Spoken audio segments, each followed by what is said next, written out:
Hi everyone, welcome back to another podcast. Welcome to Soulishfemme. My name is Glenaville Manarang. To those of you who are here for the very first time, I would like to welcome you. And today's topic is titled Compassionate Communication. This is the idea that I coincide with the book that I've read many years ago, The Art of Communication by Thich Nhat Hanh. I think that was his name. I really think that sometimes there is no such thing as secular teaching and Christianity. When people say, well, you cannot really combine the two teachings, but actually they overlap with each other. And I'm going to back up what he's saying with the biblical verses or Bible principle. He talks about why is it important to have compassionate communication. We usually talk because we want to point out something or we want to be able to make that person understand. However, we have missed the two ingredients that this book talk about, which are deep listening and loving speech. And he said in his book, when we listen with compassion, we don't get caught in judgment. Mindfulness of compassion means you listen with only one intention: to help the other suffer less. So the purpose of having a compassionate communication is to listen deeply and to really understand what the person is saying and how he feels. Majority of us usually just listen to respond or listen because we want to have a feedback or we want to rebuttal or we want to argue. However, when we truly want to understand the other person is because we want them to suffer less. Majority of people that are suffering is because they were not been heard before. They were overlooked, or people did not recognize that they had a voice to say. That is the reason why he also said that when we actually offer compassion, our intention is to offer people with no judgment. And we also like to judge people. And that's exactly why sometimes when we're wounded and we have been carrying trauma, we project our own suffering to other people. We also project our own point of view about the other person without really understanding their own trauma, because we want them to understand our own trauma. It's kind of like being selfish way of sharing your story.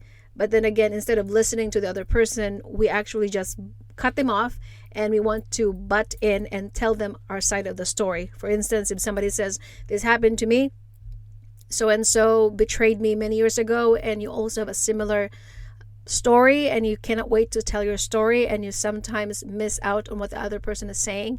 I know that in communication we have to have reciprocity. We have to be able to understand each other, and if perhaps you have the same similar stories, you can relate to each other.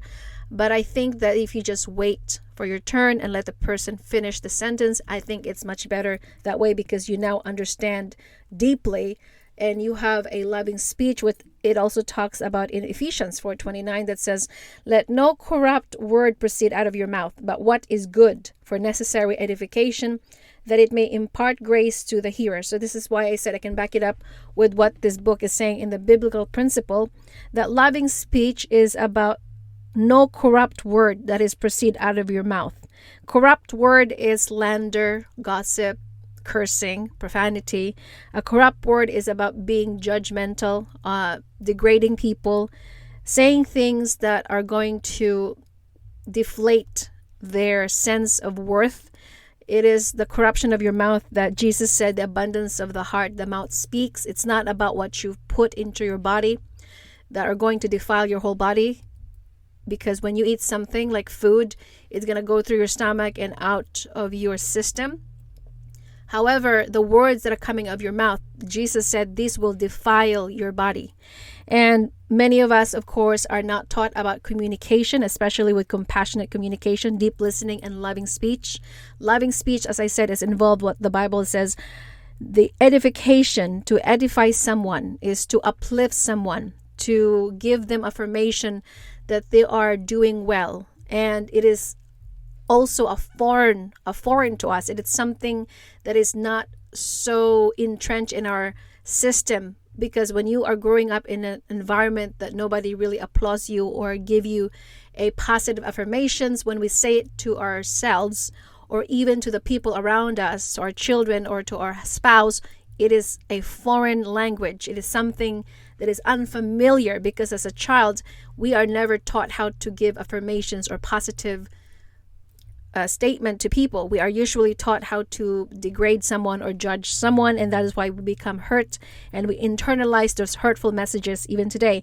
Another word that says in Colossians 4:6, let your speech always be with grace, seasoned with salt, that you may know how you ought to answer each one. Grace and seasoned with salt. Do you know one of those people who can talk wonderfully? They have rhythm, they have melody, like Audrey Hepburn. I was just rewatching this movie, Paris That Sizzles, a few days ago, and I love old movies because they have a different way of speaking. Their communication style is so different from how people communicate today. We truly have lost the art of communication. We have not seen how the speech of our world really is affecting how we interact with other people. And this is why, because I really think that our communication style is not only the words that are coming out of our mouth, but it's the tone of your voice. It is how you enunciate. It's how you pronounce words. It's how you deliver your message. And so it's important that when we truly understand that when we speak, it's not just the words that are coming out of our mouth, but it's actually how you convey the message. And it also says in the book by The Art of Communications, if your words are spoken with compassion and understanding, the pain will heal more quickly. When we listen more deeply and see more clearly, compassion arises, and we use mindful speech that reflects our sincere and caring intentions. So the part of us when we want to speak with compassion is that we want to understand more deeply. We want to be able to see clearly what the person is saying and what the person is feeling, their body language and their energy and how they deliver the message. Are they coming from a place of pain or a place of still being triggered, a place that is still trying to resolve their inner demons or issues? If you are a person that is open and your eyes are open and you are actually aware of the people, you're not really just listening to the words of their mouth, but actually you are sensing their vibrations and their energy. And when you have been so good at being silent in the room, if you're observant of people, over time you will understand how people truly say one thing, but their body is saying a different signal. If you don't know that by now, then I think you have not been very observant of other people. I think when you understand human psychology, you will understand that just because a person is saying one thing, it doesn't mean that's exactly what they mean on the inside or how they feel on the inside. Especially when people are anxious and who likes to perform. People that are good at performing, they actually will throw up something out of their body. Some people can give way on how they fidget and how they are not confident. And if they're not confident, they overtalk or they're loud or they're actually hiding something. They tend to become showy or overly performing because they're trying to suppress their insecurity. But if you know and understand those body language cues, then you have a better advantage of how to read people in the room. And the right speech is someone who can speak with gentle, loving speech and who can listen with compassion. So I have all of this underlined because I want to be able to understand that when you are speaking with compassion, your goal is to be gentle and loving and listen with compassion. As I said, gentleness is not my forte. It is something that I'm not born with.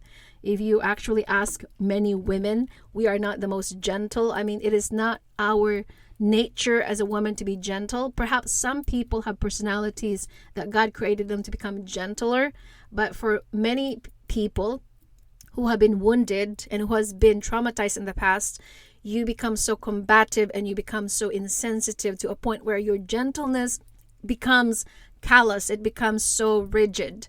And when you have been coming from a masculine energy, a woman that has been wounded because she has been assaulted, she was betrayed, or she has been through these traumatic experiences in her life, this is why her gentleness will turn into a callous heart. Her gentleness becomes a rock that is very hard to penetrate. Her gentleness is going to become so combative. That's why so many women who are going through traumas and dealing with their wounded femininity, they're going to come on as argumentative, contentious. They like to argue. They like to rebuttal. They act like a man. They think like a man. They like to be in control. They actually want to be the one who make decisions and who wants to control every little things in their life.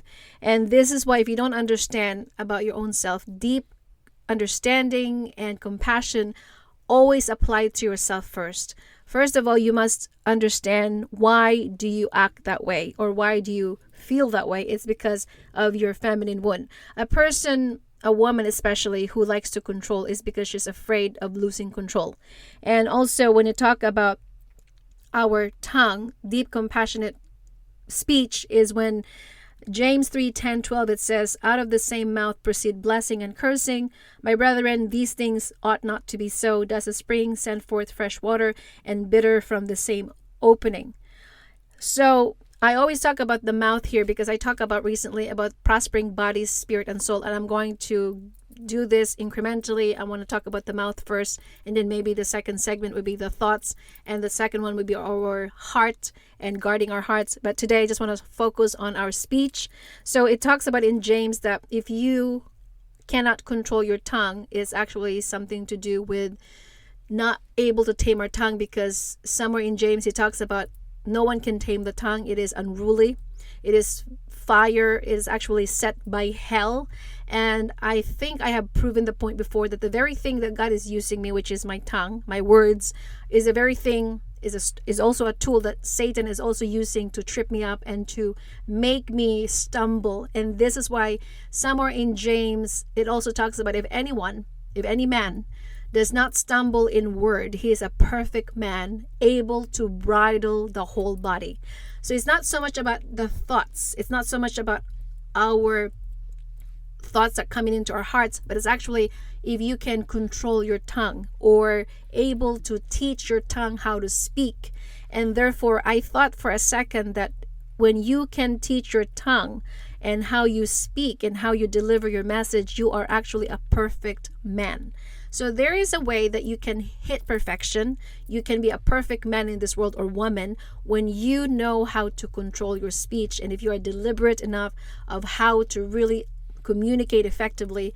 And it says that you're able to withhold or to refrain from having the emotional turmoil, or like have an emotional intelligence rather, is something that is become powerful, and that exactly what exudes a person of maturity.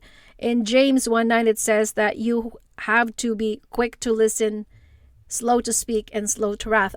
Another point that I would like to make is when you have compassionate speech, especially when we are triggered or conflict with anybody, our response would be to impulsively say something back or insult the other person.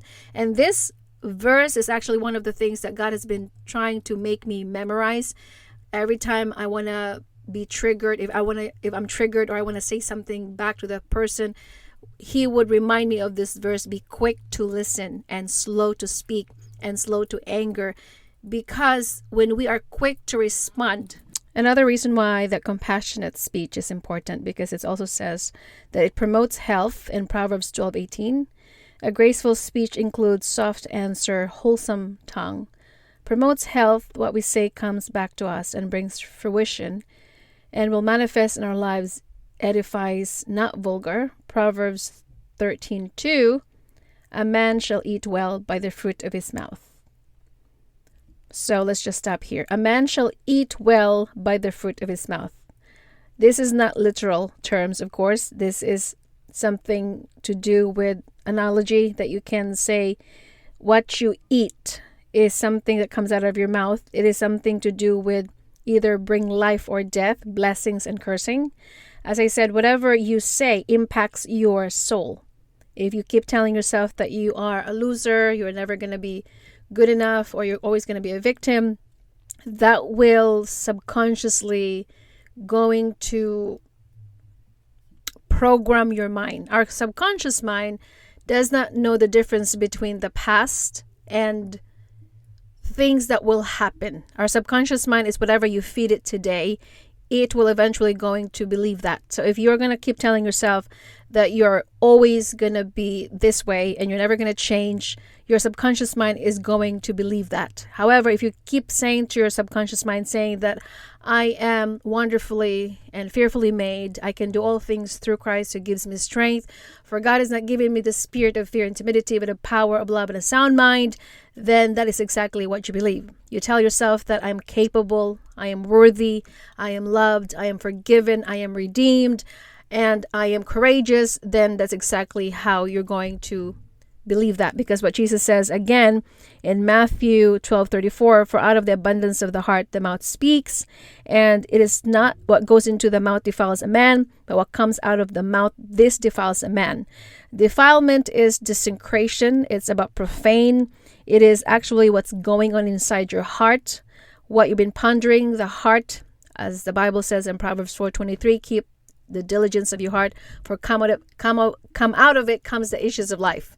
The issues of life is obviously the words or the thoughts that you have been pondering upon. So another reason why our speech and compassionate speech is important is because in Proverbs 15:12, it also talks about a soft answer turns away wrath, but a harsh word stirs up anger. The tongue of the wise uses knowledge rightly. A wholesome tongue is a tree of life, but perverseness in it breaks the spirit. So in order for us to deflect conflict, and we try to learn how to have composure and being a person of emotional intelligence, is that learning how to be soft and gentle in the way we talk to people, not harshness. As I said, you are being harsh or you are very volatile when it comes to your speech, combative because of your masculine energy, and you have not yet tapped into your feminine energy, so being soft and being gentle. Majority of women actually have been so. This way of masculinity is because of how our society have programmed us to become, especially when we are juggling so many responsibilities in life.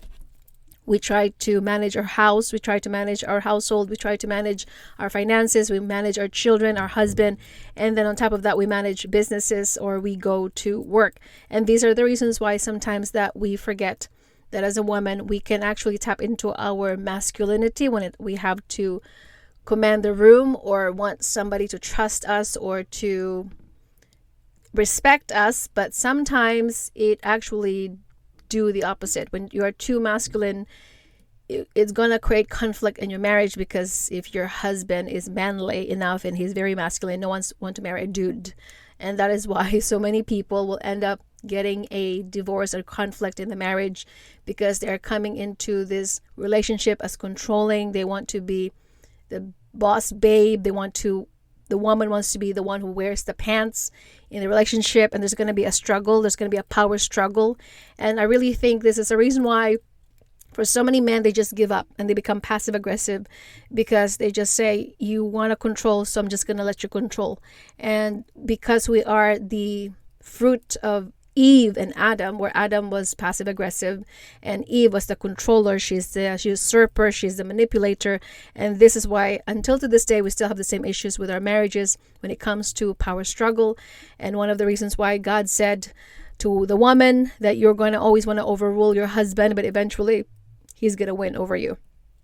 Anyhow, I will just leave you with this, that when it comes to communication, with compassionate communication, it takes a lot of self-awareness, being aware of how you talk, being aware of your own thoughts, being aware of your own self, and learning to navigate your triggers and learning to conduct in a way and activate emotional intelligence, applying with deliberate and learning to think before you speak. These, of course, are not limited to practice. You have to practice, and practice doesn't make perfect. Practice makes progression. The more and more you practice and the more and more you apply emotional intelligence, being selective of what you say and being selective of when you say it. There's time to speak things when you want to discuss with someone, especially. You have to be able to read the room. Are they in the good mood? Are they not tired? Are they actually listening to you? Do they have your fullest attention? If people are distracted, you can tell them, will you please give me 5 or 10 minutes of your time, so that they're aware that you need to talk to them. Sometimes when I'm talking to someone, when they're in the middle of something, like playing perhaps or watching something, you can ask them to pause what they're watching, or maybe go to the other bedroom when no one is actually listening to you, in a private room where you need to discuss important matter. So when it comes to compassionate speaking or speech, you cannot give something that you don't have. If you're not even compassionate with your own self, if you don't even have a full comprehension of how you feel, and you have not tapped into your own self, you cannot possibly have a loving speech to someone else. You cannot have a deep connection with someone else unless you have a deeply connected with yourself.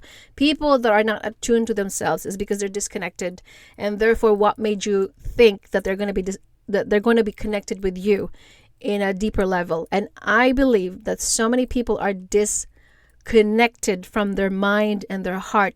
They're physically there, but they're absent-minded, or they're emotionally detached. These are the people that are been wounded in the past, that they have not yet honed into their, or tap into their system or their healing journey. They are actually running away, or they are actually not brave enough. They're in denial. And that's why sometimes when you talk to them, there's a disconnect. They're there physically, but when it comes to connection, it's very superficial. They're only showing you a part of them. And for so many people, majority of us, if you have not been healed yet, if you have not done the work of introspection, you are going to have this disassociation from yourself.